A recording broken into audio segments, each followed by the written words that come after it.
Hola, ¿qué tal chicos? Sean ustedes bienvenidos a la clase de la unidad 5, la última unidad del bloque 1. Esta es la unidad más corta, pero también es la que más hueva me da, pero es necesaria porque aquí sí vienen puntos preguntables. Así que pues vamos a comenzar. Les repito, aquí están nuestros aprendizajes, son poquitos, por lo menos que la unidad es muy cortita. Y vamos a empezar con el subtema 5.1, que son las fases fisiológicas e inmunológicas del trauma quirúrgico.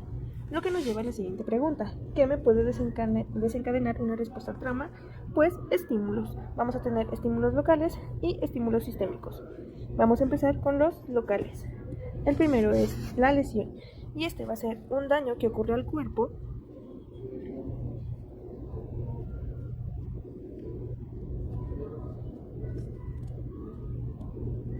provocando una modificación morfológica y funcional.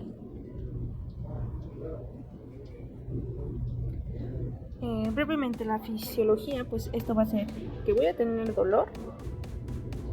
Este me va a llevar a la liberación de sustancias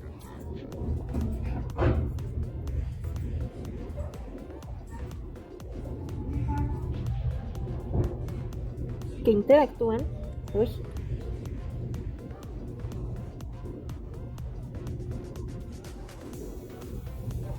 con los factores circulantes.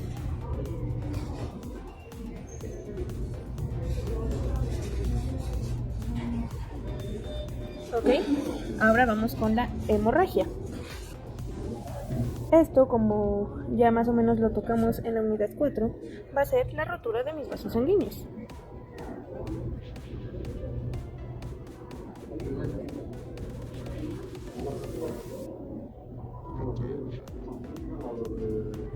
Esto a que nos va a llevar a que exista una vasoconstricción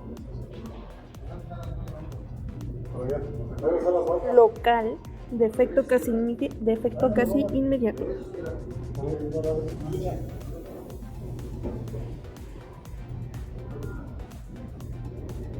Esto por acción de las catecolaminas.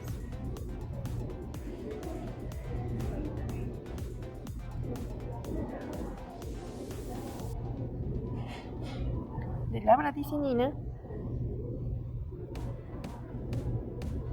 serotonina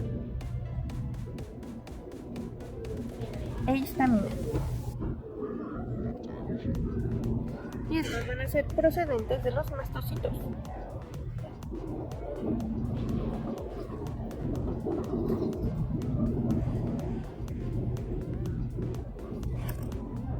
Siguiente, la inflamación. Este tema del probablemente ya lo viste en inmunología del bloque 1, pero aquí brevemente lo vamos a definir como la consecuencia de la liberación de citocinas.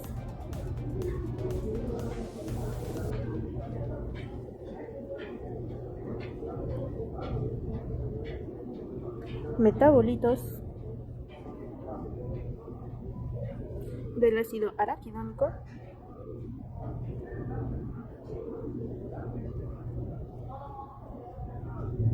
y factores de la actividad de las plaquetas.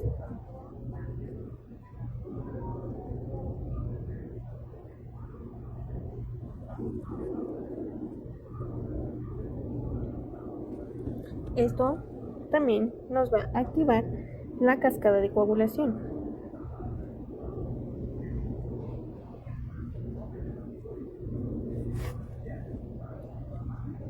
Esto también nos puede estimular o activar una granulocitosis. Y a la vez nos puede llevar a la liberación de proteínas de fase aguda.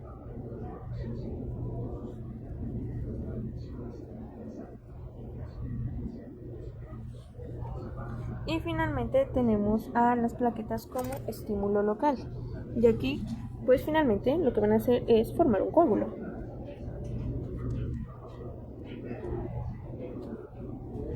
Van a tener una función de hemostasia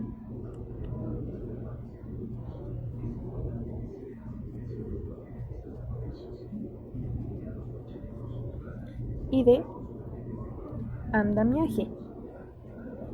Si es la primera vez que escuchas esta palabra, te explico brevemente. En el contexto médico, andamiaje es básicamente un soporte estructural de forma temporal y pues concuerda con el estímulo local de las plaquetas, ya que al formar un coágulo o hacer una hemostasia, pues finalmente están haciendo como un tejido, vamos a llamarle como un tapón, ¿no? O sea, tienes aquí tu vaso roto y las plaquetas van a tapar. Y pues la función de andamiaje es que esta estructura es temporal en lo que se vuelve a formar el tejido nuevo. Continuamos. Vamos a tener la formación de un entrenador de fibrina.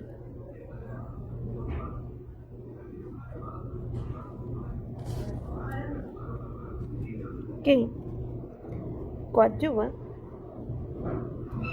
a la migración de células inflamatorias.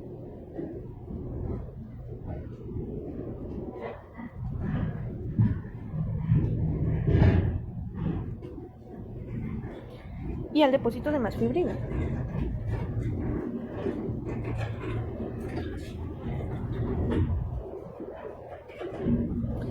Asimismo, vamos a tener la liberación de mediadores humorales.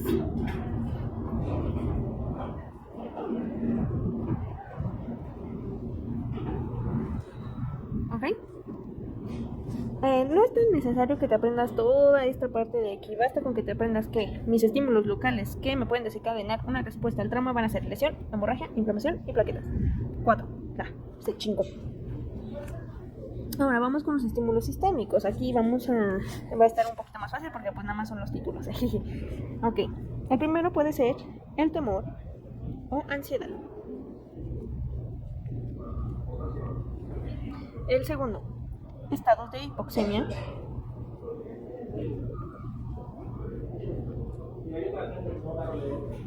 Las sustancias tóxicas. Drogas. El desequilibrio hidroeléctrico.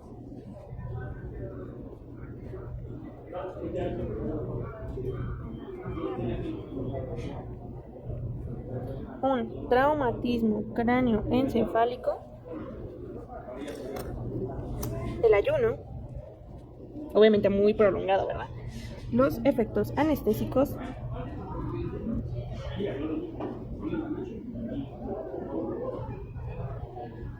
Que haya una pérdida importante del volumen circulante.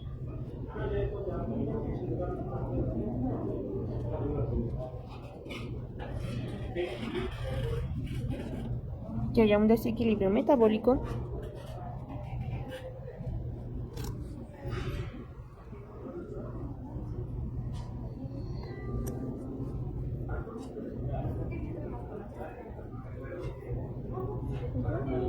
La hipotermia. Fármacos. Alteraciones sanguíneas del pH.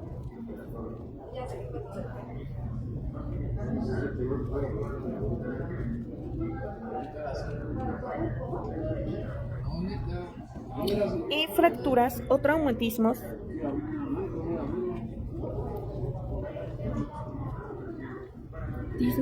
extensos. Ok, ¿cómo te lo van a preguntar? ¿No crees que te van a poner aquí, por ejemplo, en esta definición y que te digan, dime qué estímulo es? No, simplemente lo que pueden hacer es decirte, ¿cuál de los siguientes no es un estímulo sistémico? Y que te pongan temor, estados de hipoxemia y lesión. Bueno, entonces el que no entra ahí es lesión, porque lesión es un estímulo local. Entonces, acuérdate, de local son 4. Lesión, hemorragia, inflamación y plaquetas. Estímulos sistémicos van a ser todos estos. Tienes que saber a cuál grupo pertenece cada uno, si es sistémico o es local. Continuamos. Nuevamente tenemos aquí la lesión, que una definición un poco más certera es cambio en la morfología o estructura producida por un daño.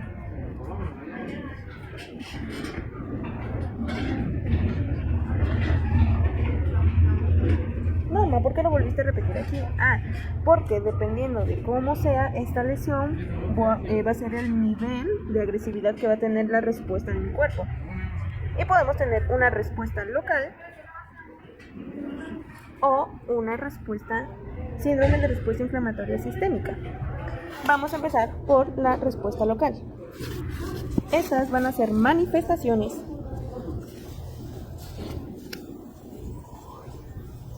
o cambios, ojo, no intensivos,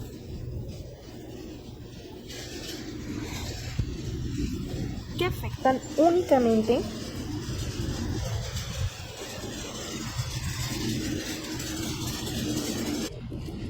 al área lesionada.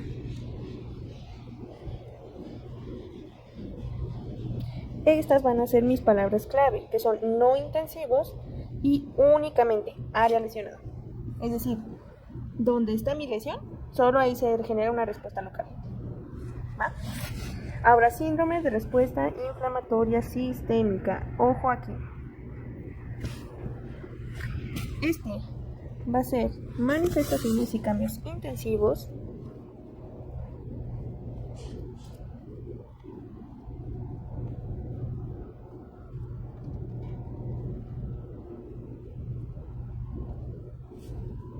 a nivel sistémico.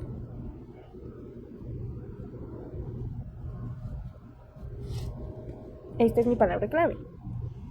Aquí sí es intensivo. Intensivo y a nivel sistémico. Aquí ya no es únicamente en el área lesionada, ¿no? ¿Cuándo se va a presentar?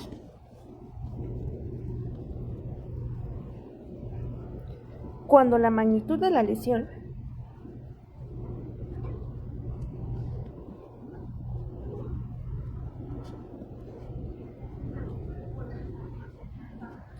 ya superó la capacidad de la respuesta local.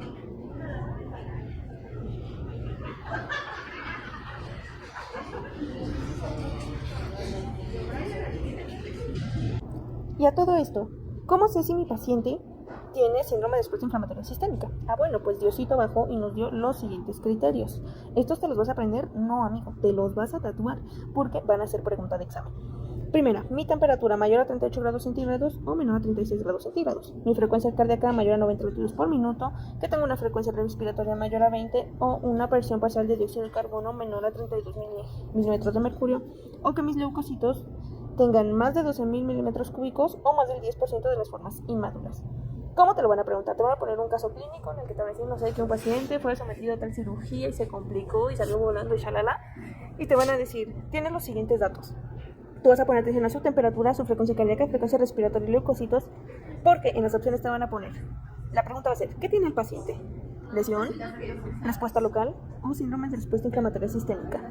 Con estos datos tú debes de saber qué tiene, ya que si mi paciente presenta 2 o más de estos criterios, en automático es síndrome de respuesta inflamatoria sistémica.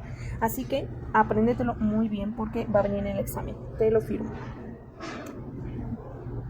Seguimos con las fases de la respuesta metabólica al trauma quirúrgico. Antes de seguir, te invito a que le pongas pausa a esta diapositiva y te lo aprendas, este esquemita. ¿Ya te lo aprendiste? Va. Vamos a ir desarrollando una por una.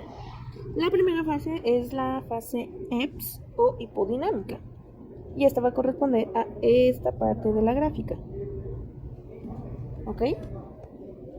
¿Qué nos va a decir la fase EPS o hipodinámica? Primero, va a haber una disminución del volumen sanguíneo circulante.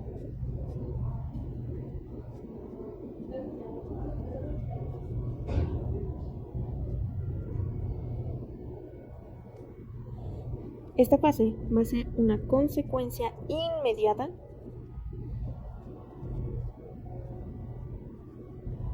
de la lesión.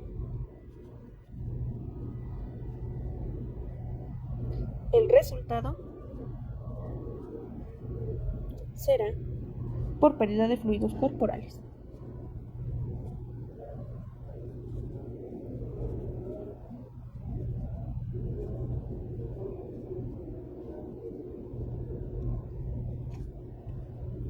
Este dura horas.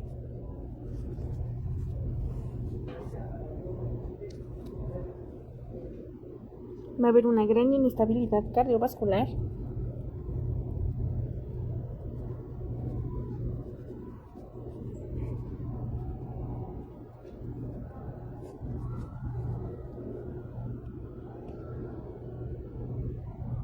Se va a activar nuestro sistema renina, angiotensina, aldosterona. Va a haber una perfusión tisular inadecuada.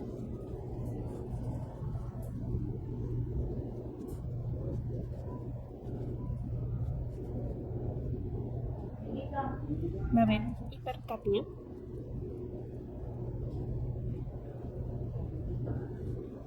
Hipoxemia.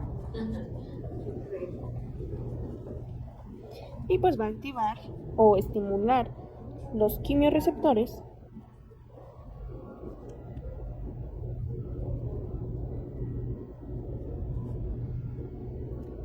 de la respuesta neuroendocrina.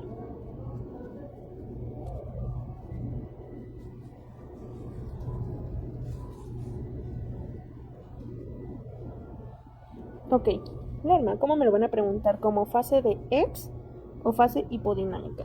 Te lo pueden preguntar de las dos maneras, así que tienes que saber si EPS es hipodinámico y flow es hiperdinámico. Apréndete los dos nombres porque te lo pueden preguntar de ambas maneras. Vamos con la fase flow o hiperdinámica. ¿En qué va a consistir?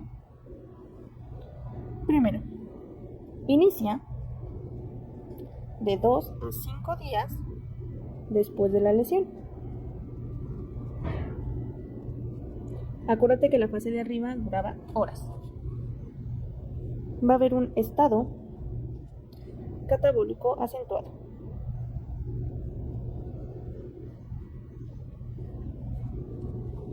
Un aumento de mi gasto energético.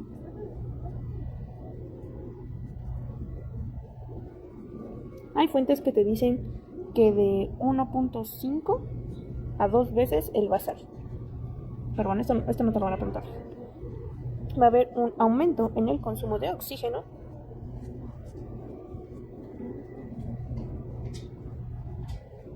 Y puede durar desde 3 días hasta meses. ¿A qué parte de mi gráfica va a corresponder? Ahí está.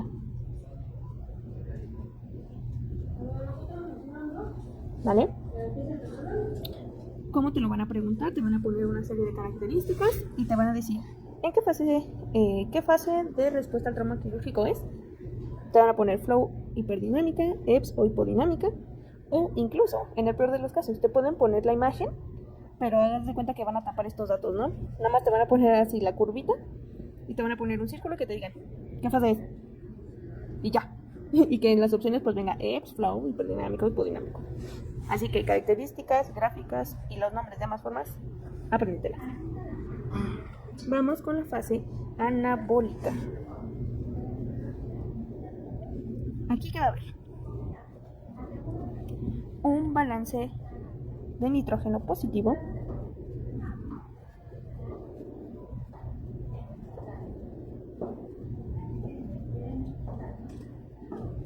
aquí va a haber un restablecimiento del equilibrio hidroeléctrico,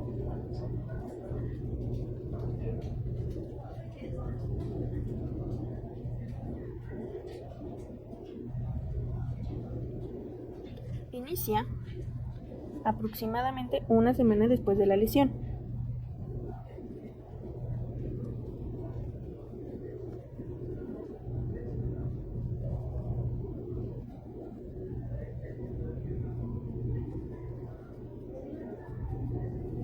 Y puede durar desde una semana hasta meses. ¿A qué parte de mi gráfica va a corresponder? A esta, donde dice recuperación. ¿Ok? anabólica es esta parte, la de recuperación. Y pues aquí dice, ¿no? Anabolismo.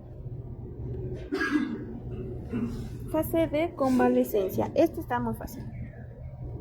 Restitución de mi equilibrio metabólico.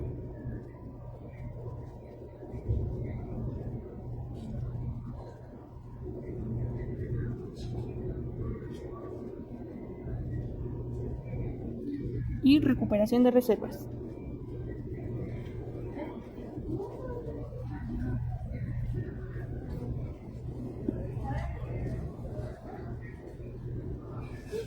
¿Vamos bien hasta aquí? Espero que sí. Ahora vamos a hablar de los componentes del estrés quirúrgico. Estos van a ser 5. Primera, los anatómicos.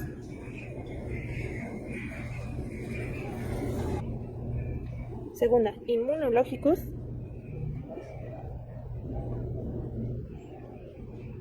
Neuroendocrinos.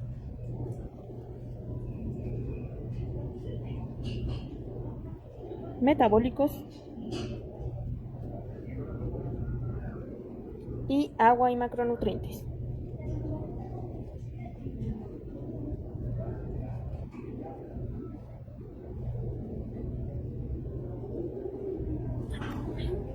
Venga, vamos a empezar con los anatómicos. Empezando por nuestro cerebro, de que se va a encargar de censar e integrar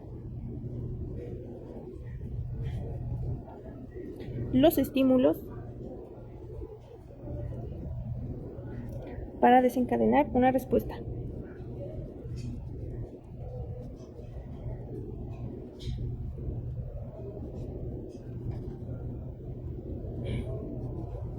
Luego, mi médula espinal, que me va a hacer censar y transmitir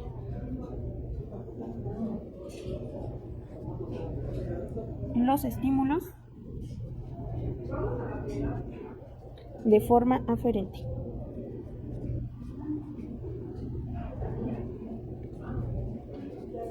Y transmitir la respuesta. Mi hipotálamo se va a encargar de la secreción de hormonas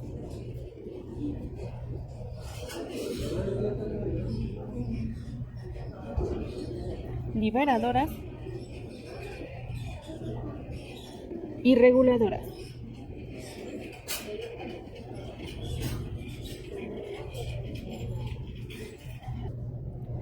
Por su parte, la hipófisis se va a encargar de la secreción de mi hormona adrenocorticotropa, de mi hormona del crecimiento, de mi hormona luteinizante, de mi hormona folículo estimulante, de mi hormona estimuladora de tiroides, mi hormona antidiurética y prolactina.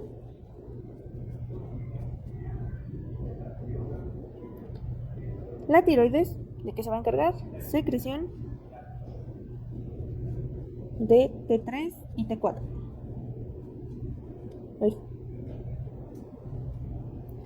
Mis glándulas suprarrenales, el riñón nos va a ayudar con la activación del sistema renina, angiotensina, aldosterona. Ahora sí, mis glándulas suprarrenales van a secretar epinefrina, glucocorticoides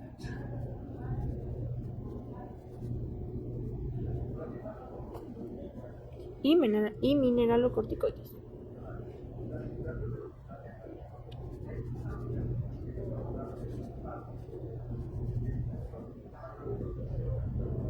Seguimos de este lado con nuestro corazón. Va a haber un aumento del gasto cardíaco para mantener la perfusión sanguínea.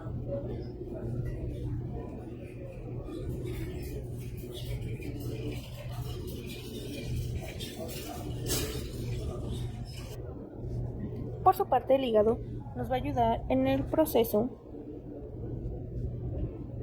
de glucogenólisis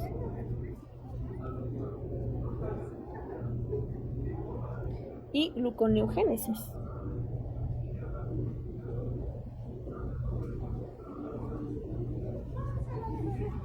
mantener la glucemia.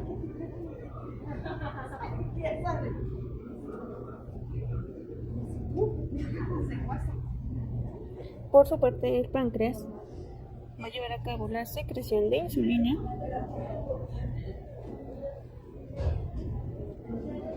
glucagón y enzimas proteolíticas.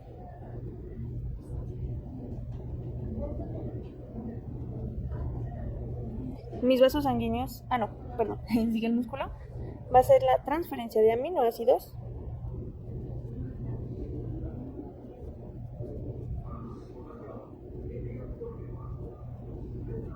a los tejidos viscerales.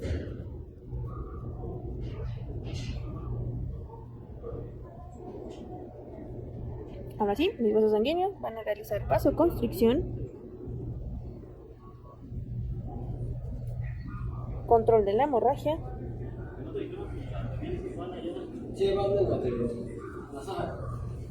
y regulación de la tensión arterial.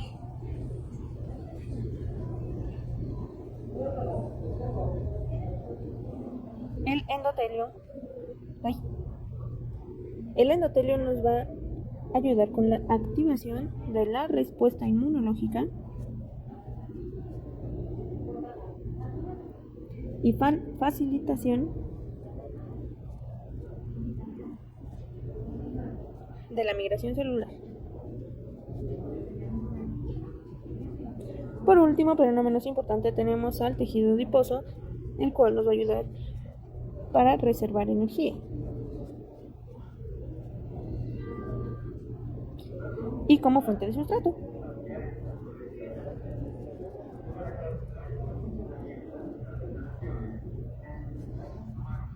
Esto pues para la vía de la cetonas y de la gliconeogénesis. ¿Ok? Estos son mis componentes del estrés quirúrgico anatómicos. Ahora vamos a ver los inmunológicos. ¿Y cuáles serán estos componentes? Primero, va a haber una supresión de la función inmunitaria.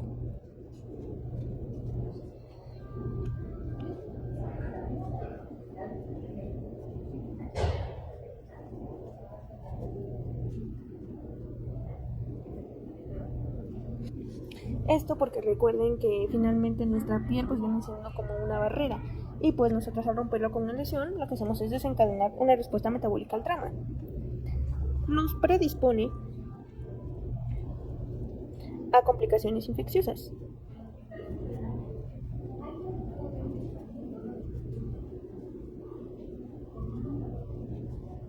Va a haber una reducción en la proliferación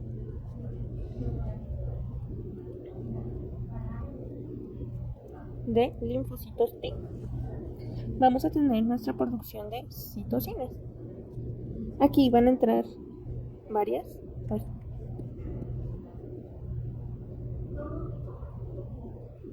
¿Cuáles son las clásicas o las, llamémoslas las citocinas estrella de la inflamación? Nuestra interleucina 1, la interleucina 6 y nuestro factor de necrosis tumoral alfa. También tenemos el factor de crecimiento transformante beta y nuestra prostaglandina E2.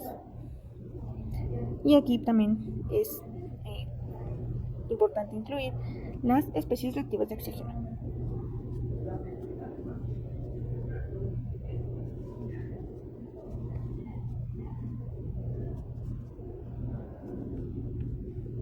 Nuestra respuesta inmune no solo nos va a ayudar para mal romperla, sino también para bien, ya que va a haber una regulación de la inflamación, bueno, en el mejor de los casos, ¿verdad?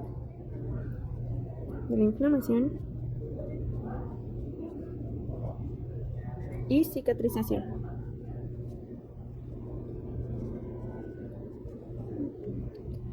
Asimismo, habrá una secreción de hormonas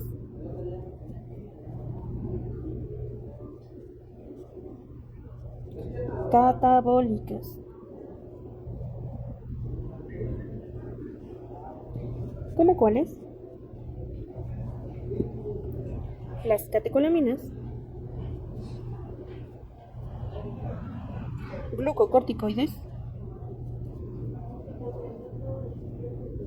y glucagón. Listo, esto por parte del sistema inmunitario. Ojo, ya te fijaste que solo vimos por ahora el anatómico y el inmunológico, es porque estos tres van dentro del tema 5.2, que son componentes y respuesta neuroendocrina al estrés quirúrgico. Y primero, ¿qué va a ser esta respuesta? Va a ser un conjunto de cambios hormonales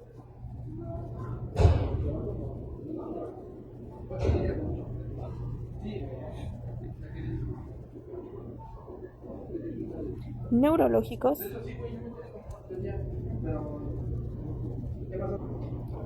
e inmunometabólicos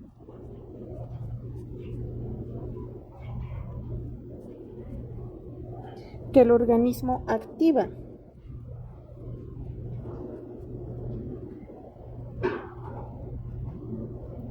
ante una agresión, como el estrés quirúrgico, el trauma, no como el que te dejó tu ex, sino trauma de golpes, o la infección. ¿Cuál va a ser su objetivo?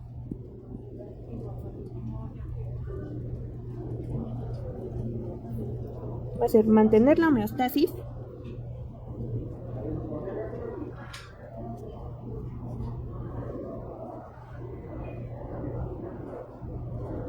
asegurar energía inmediata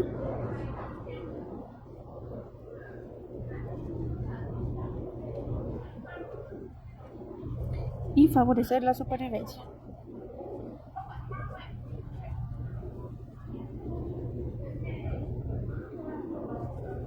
Ok, y bueno, vamos a tener nuestro componente ahora sí, neuroendocrino y metabólico. El neuroendocrino se activa por estímulos aferentes.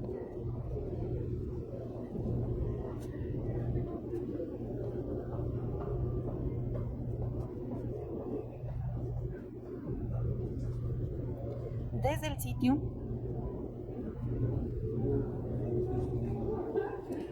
de lesión. Aquí puede haber dolor, inflamación, hipovolemia, y todo esto hacia el sistema nervioso central. Mientras que la respuesta metabólica está dirigida a disponer de sustratos energéticos.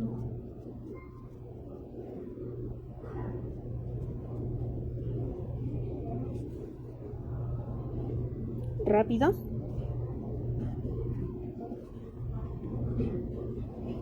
esto independientemente o a una costa de tejidos estructurales.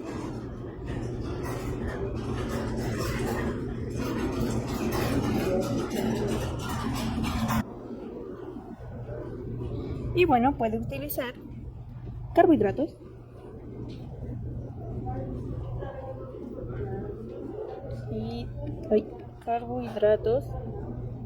lípidos y proteínas.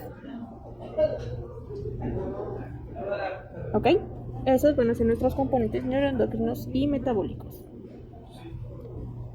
Ahora bien, como ya lo dijimos hace un rato, ¿no? Vamos a hacer un breve resumen.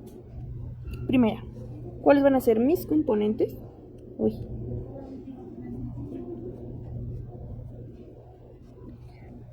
Habíamos quedado que eran 5. El anatómico, inmunológico, neuroendocrino,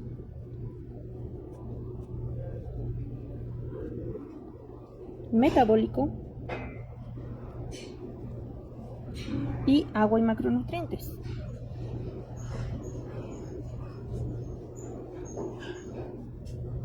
Ok, estos serán nuestros 5 componentes, pero yo quiero hablarles específicamente del neuroendocrino, que nos va a llevar por 2 caminos. Uno de ellos es el simpático suprarrenal.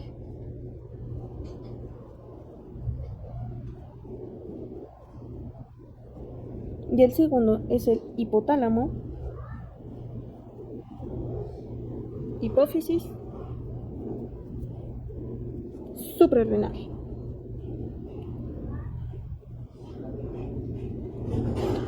En el caso del simpático suprarrenal, va a aportar una respuesta rápida en mi sistema cardiovascular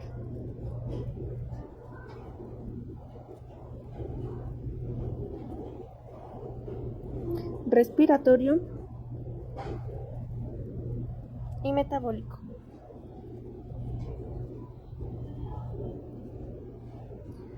Mientras que el hipotálamo hipófisis suprarrenal nos va a ayudar a regular la producción de aldosterona.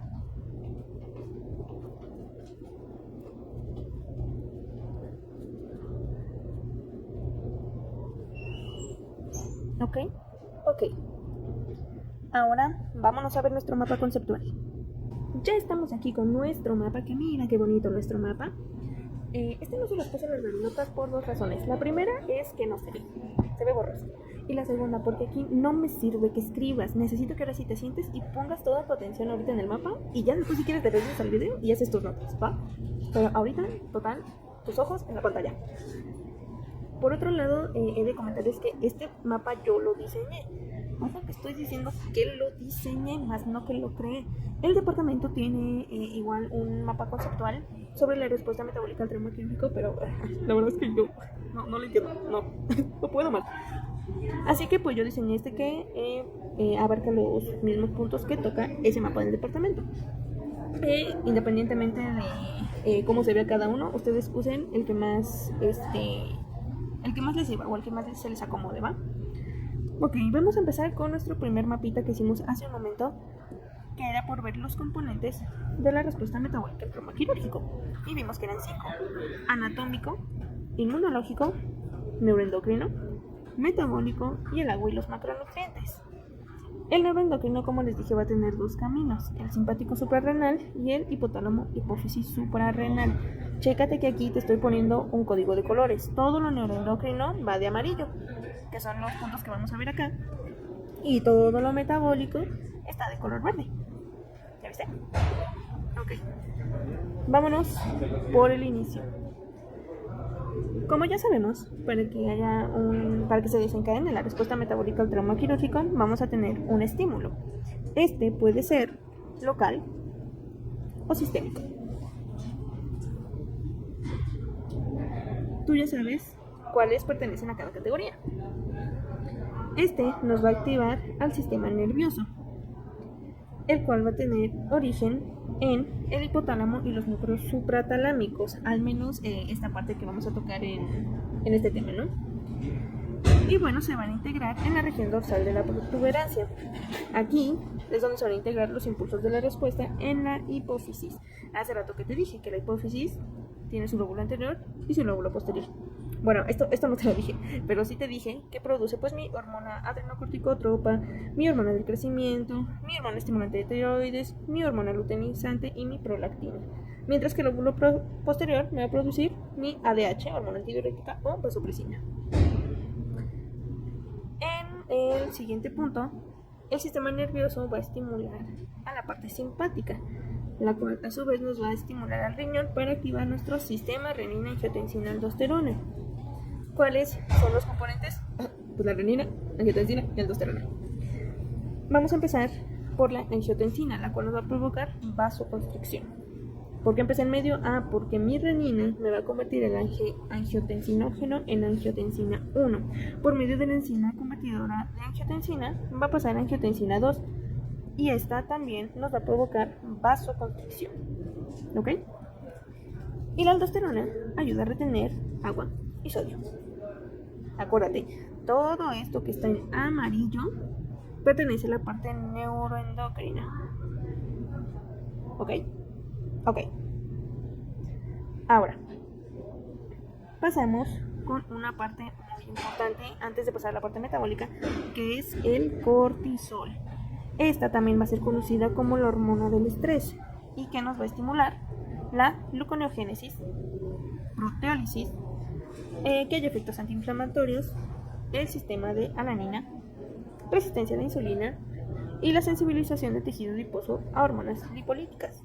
Esta hormona puede ser pregunta de examen, o sea, tanto te pueden preguntar las características, como que se conoce como la hormona del estrés, o qué tiene que ver el cortisol en toda la respuesta metabólica al trauma. Si viene una pregunta en mí que te digan, ¿qué hormona hace tal cosa? Y no te la sabes, si viene cortisol, pon esa. Es casi un 70% seguro que va a ser. Así que esta hormona, muy importante. Ahora sí, regresamos a la parte verde. El sistema nervioso, por la parte metabólica, vamos a tener a la hipófisis. Pero la hipófisis la vimos aquí, sí, pero aquí lo vimos por la parte hormonal. Aquí lo vamos a ver un poco más metabólica, ya que, como te dije, pues produce las hormonas del factor del crecimiento y la hormona adrenocorticotrópa. Esta última nos va a estimular a la glándula suprarrenal, la cual nos va a liberar el cortisol y va a tener las funciones de resistencia a la insulina, gluconeogénesis y lipólisis. Si te fijas, pues son unas de las que te mencioné acá. Ok, siguiendo con la hipófisis, esta nos va a liberar hormona antidiurética y nos va a ayudar con la retención de líquidos, así como la vasoconstricción. La vasoconstricción junto con la taquicardia, esto es punto de aparte, por eso no está unido a nada, nos va a provocar que baje la tensión arterial. ¿Ok? No, perdón. Sube la tensión arterial. ¿Ves?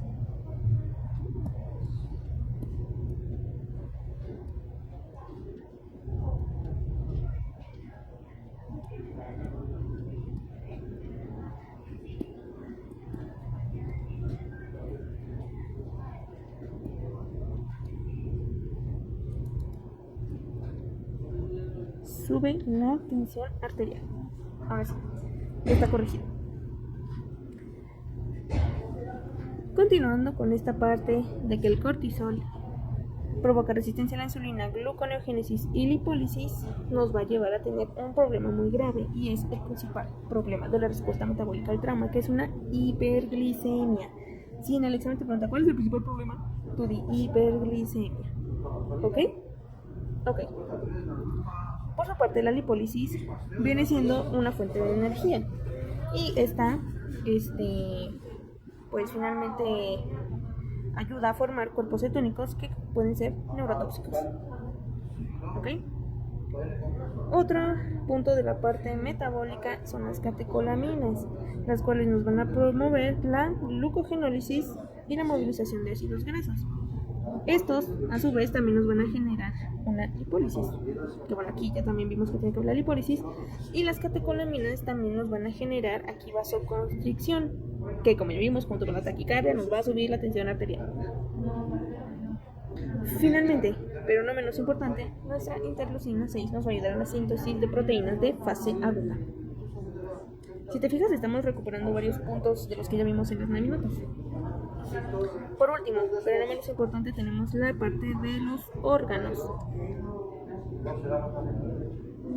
¿Cómo cuáles? En primera instancia tenemos a nuestro páncreas, el cual nos va a liberar hormonas como el glucagón y la insulina. El glucagón también ayuda en la gluconeogénesis. ¿Y en qué quedamos que nos iba a provocar? Una hiperglucemia. ¿Ok? Segundo órgano, el hígado. Este va a producir glucógeno que sirve como reserva durante menos de 48 horas. Y también promover la glucogenólisis, que también nos va a ayudar en la hiperglicemia. ¿Ya se dieron cuenta que toda la parte metabólica, lo único que lo son es la hiperglicemia? Así que mucho ojito ahí. Y finalmente tenemos al músculo, que va a tener proteínas estructurales de fase aguda en el sistema inmunológico y en el plasma.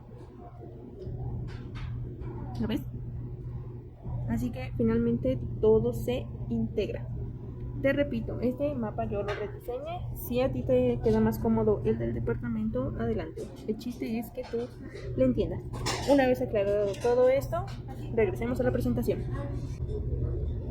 Ya estamos de regreso en la presentación, ya nos falta poquito y nos falta ver el metabolismo de los carbohidratos. Como ya lo dijimos en el mapa, la principal alteración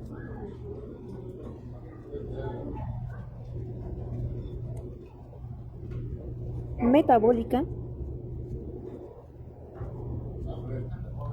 es la hiperglucemia.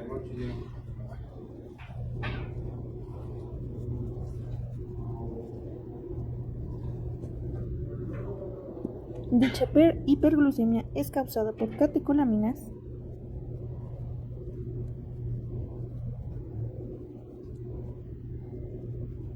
y cortisol.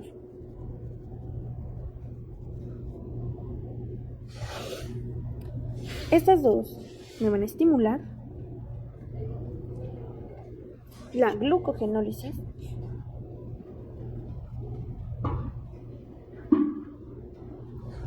gluconeogénesis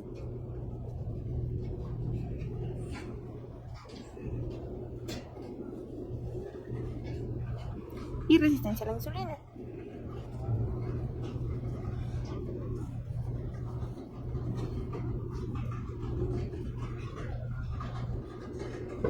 Por otro lado, el glucógeno hepático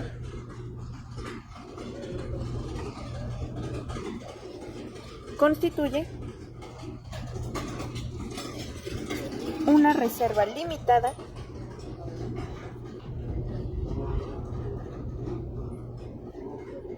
la cual se consume en menos de 48 horas.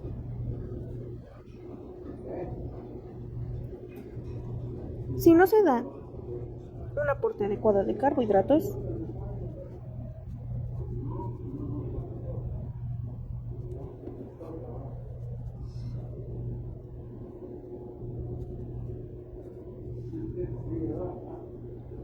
se utilizan otros sustratos.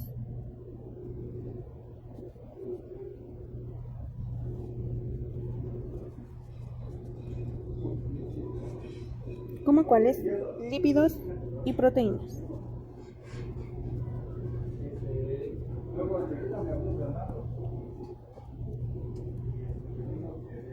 Esto por parte de los carbohidratos. Yo sé que es muy poquito y que te dejé la diapositiva en blanco. Esto es por si quieres agregar más o por si quieres agregar más imágenes. Y aparte pues lo separé precisamente porque luego tener todo junto pues sí te revuelve, ¿no? Vamos con las proteínas. Empezando por decir que no son una reserva de energía.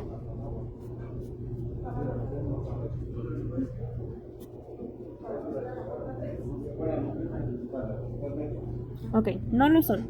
Pero cuando se utilizan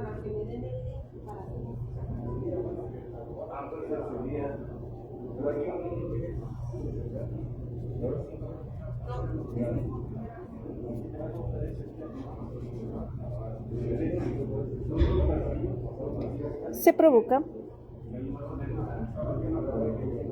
pérdida estructural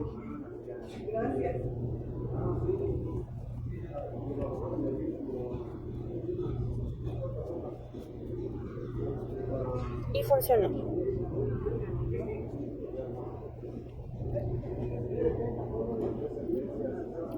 Ahora, supongamos que no hay un aporte adecuado de carbohidratos. Al no haberlo, pues el cuerpo empieza a utilizar las proteínas, pero como les acabo de decir, no son una reserva de energía y si se llegara a utilizar, se puede perder hasta 75 gramos de proteína diarios.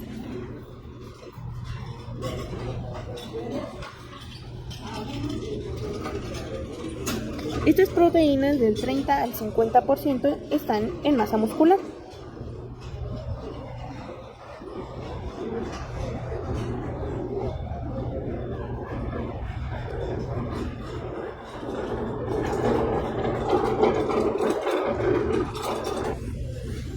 En la fase aguda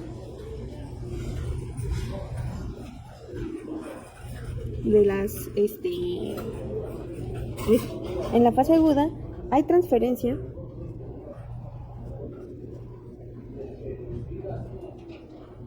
de aminoácidos del músculo.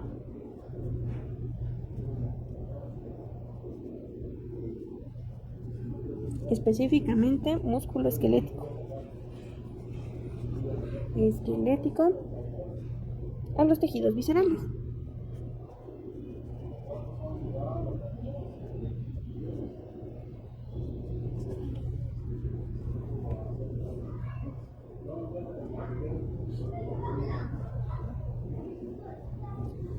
Ahora pasamos con los lípidos.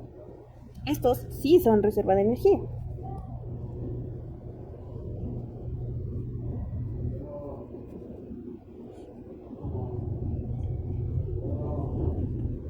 Y estas son la principal fuente de energía durante la respuesta metabólica al trauma.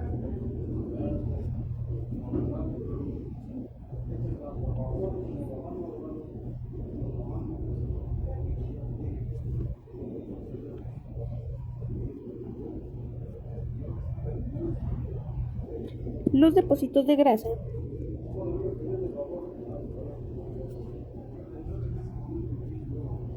se hidrolizan, por lo cual se liberan ácidos grasos y glicerol.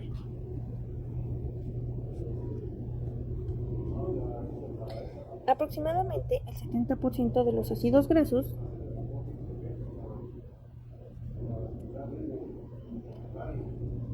permanece como reserva en el hígado.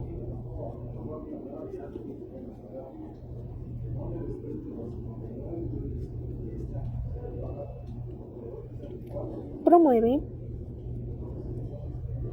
la formación de cuerpos cetónicos.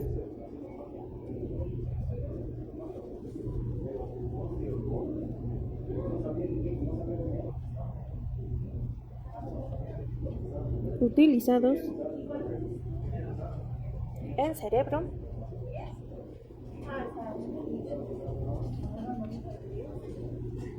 músculo y riñones como fuente de energía.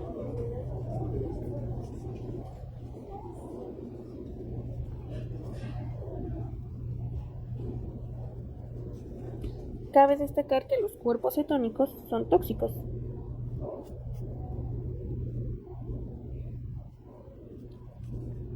Neurotóxicos.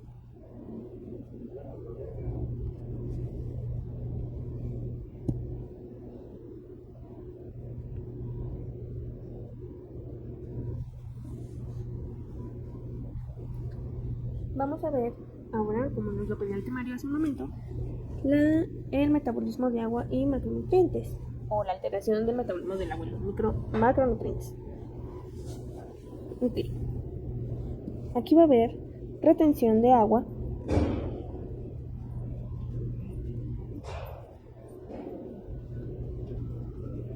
sodio y pérdida de potasio por nuestra hormona antidiurética y el sistema renina-angiotensina-aldosterona. Ok, estoy viendo aquí un pequeño error. No es macronutrientes, son micronutrientes. Micro. A ver.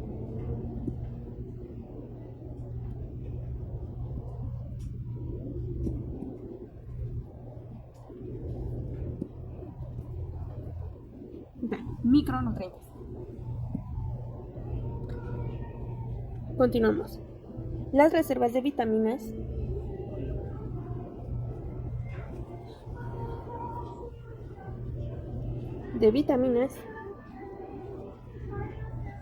y oligoelementos se agotan.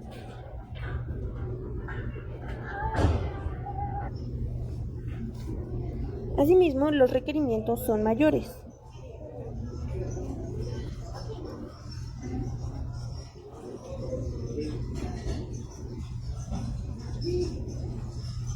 Por uso, redistribución,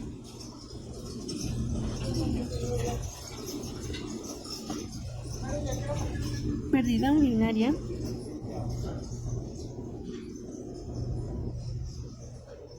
y secuestro hepático.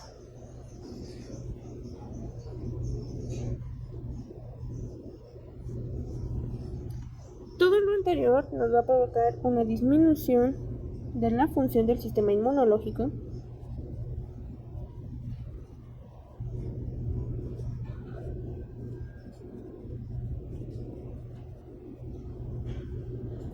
y retraso de la cicatrización.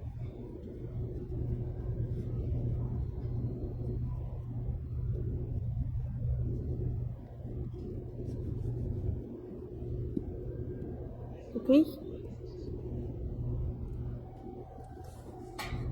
Muy bien.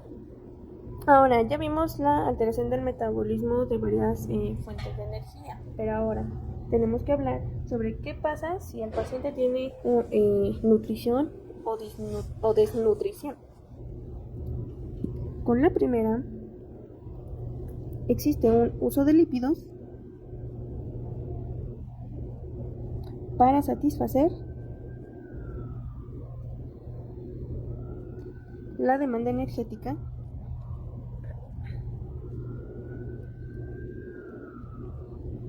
de los tejidos.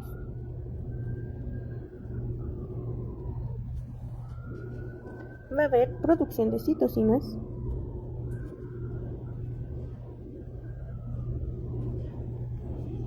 que estimulan la síntesis de moléculas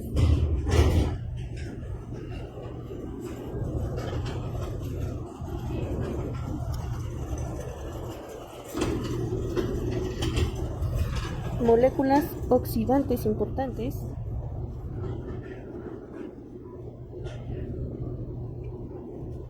en la respuesta inmunológica.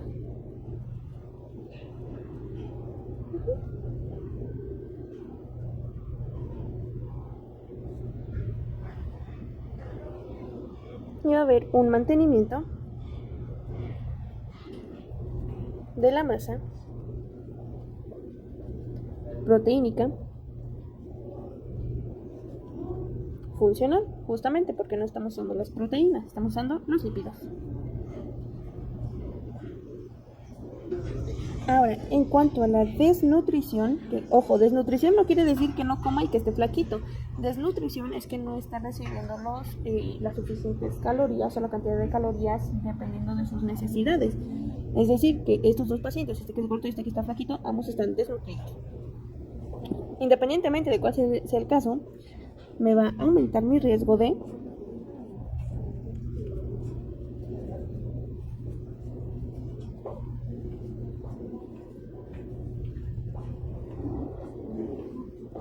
en primera, infección, que haya retardo en la cicatrización,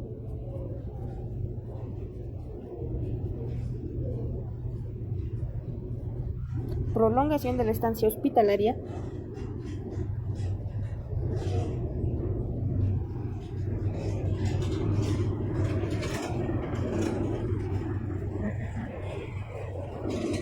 y mortalidad. Ok. Este fue nuestro último subtema de la unidad 5. Eso sería todo. Son las 5 unidades que tienen que ver para su primer examen. Y pues, eso sería todo. Y cualquier duda queda a sus órdenes, chicos.